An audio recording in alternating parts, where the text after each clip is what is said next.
Alors je vais essayer de vous présenter l'application Vodobox iPhone Server. Donc c'est une application qui permet de regarder la télévision.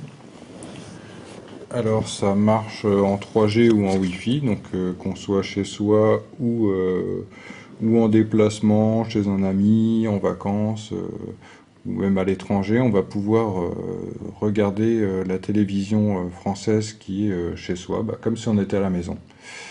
Donc cette application, elle est compatible avec les différents appareils Apple du marché, que ce soit des iPhones, des iPads, des iPod Touch.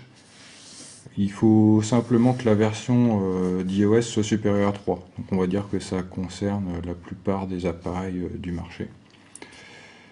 Donc pour lancer l'application, il faut cliquer sur la web app de Vodobox. Donc automatiquement, je suis connecté sur mon serveur qui diffuse des flux de type TNT. Donc là on voit que j'ai 37 chaînes de type TNT en qualité Very High. Donc c'est la qualité maximale. Donc ici on retrouve toutes les chaînes de la TNT.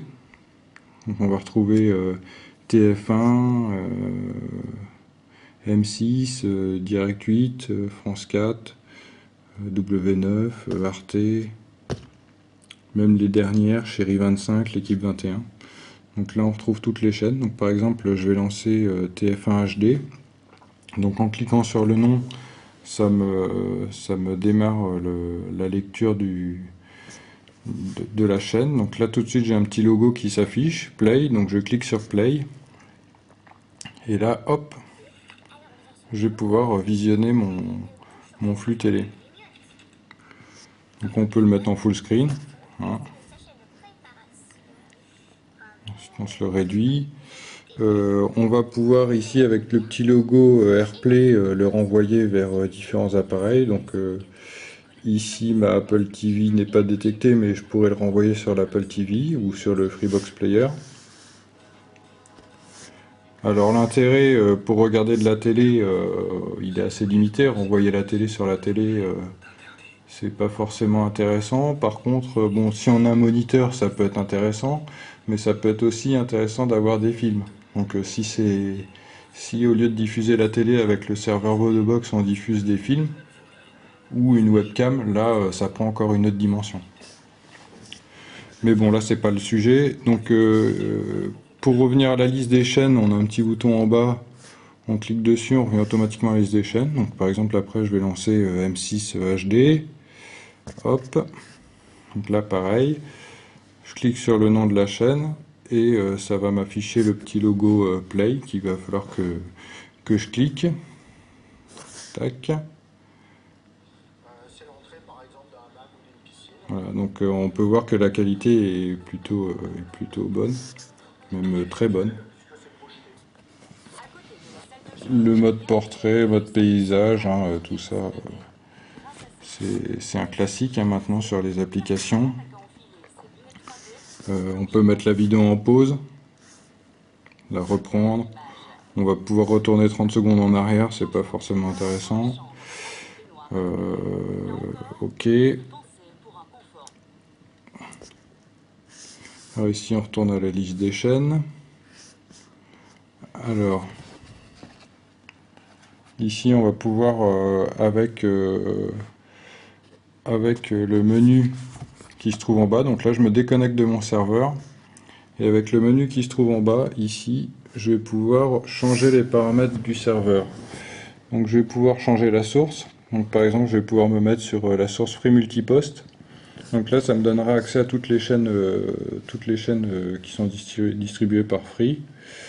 Ensuite, il y a le directory, donc c'est ce que je vous disais tout à l'heure. Il y aurait tous les films, on peut imaginer tous les films. Donc on va pointer un répertoire et tous les films qui se trouvent dans ce répertoire vont être diffusés par Vodobox. Donc que ce soit des fichiers AVI, des MKV, les différents formats.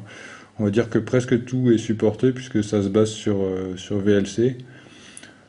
Ensuite, on a les webcams. Donc on va pouvoir brancher une ou plusieurs webcams sur son PC et la regarder sur l'iPhone ou sur l'iPad. Ensuite, on a un mode Freebox HD. Donc là, c'est un petit peu plus compliqué, mais ça ouvre encore d'autres perspectives. Ça va nous permettre de regarder toutes les chaînes qu'on peut regarder sur la télé avec le Freebox Player ou le boîtier Freebox HD.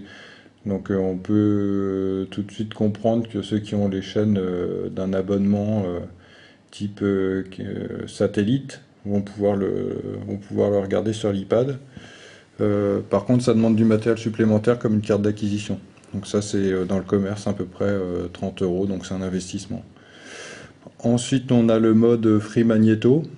Donc Free Magneto, c'est si on a fait des enregistrements sur la Freebox, on a programmé un enregistrement depuis l'iPad avec une application tierce ou depuis l'interface Free. Et après, on veut regarder un peu plus tard, ou comme je vous disais à l'étranger, la vidéo. On va pouvoir la regarder. Ensuite, on a un mode Dreambox. Alors ça, je connais pas très bien, mais c'est des boîtiers satellites pour regarder tout ce qui est satellite. Et ensuite, on a un mode Custom. Donc le mode Custom, lui, va permettre de créer sa propre liste de chaînes de télé pour mettre ses favorites ou, ou faire d'autres manipulations. Par exemple, mixer les webcams avec les chaînes de télé. Ça ouvre plein de perspectives. Moi, je m'en suis servi pour un peu dégraisser la chaîne, la liste Free Multipost pour en avoir un petit peu moins. Donc ici, là, je vous montre au passage les qualités. Donc on peut choisir différentes qualités. Donc tout à l'heure, j'étais dans la qualité la plus haute, optimisée pour les iPads quand on est en réseau local. Mais on peut très bien se mettre en low, en médium ou en médium 2 quand on veut passer le web, donc c'est-à-dire regarder sa télévision quand on est à l'étranger ou chez un ami. Donc, par exemple, moi je vais mettre médium. Donc là on redémarre, donc là ça demande au serveur de prendre en compte ces nouveaux réglages. Il faut être un peu patient. Voilà. Donc là ici on voit bien que on est passé sur la source Free en qualité Medium 2 et 525, ça c'est le nombre de chaînes Free Multipost. Donc on voit qu'on en a beaucoup, donc c'est pour ça que ça peut être intéressant des fois de faire sa liste customisée. Donc là ici on retrouve toutes les chaînes, du multipost, donc je vous ai pas menti. Ce que je peux vous montrer aussi, c'est par exemple si on recherche TF1, normalement dans le multipost ça y est pas, mais comme moi j'ai branché une antenne sur le Freebox Player et que je suis en V6, et je vais avoir les chaînes TNT qui apparaissent dans la liste des chaînes multipost. Donc voilà, donc là on voit TF1 HD TNT. Donc ça veut dire que je peux regarder les chaînes TNT aussi depuis la playlist Free, sans avoir de teneur supplémentaire sur le PC. Donc voilà. On peut se déconnecter du serveur, fermer l'application.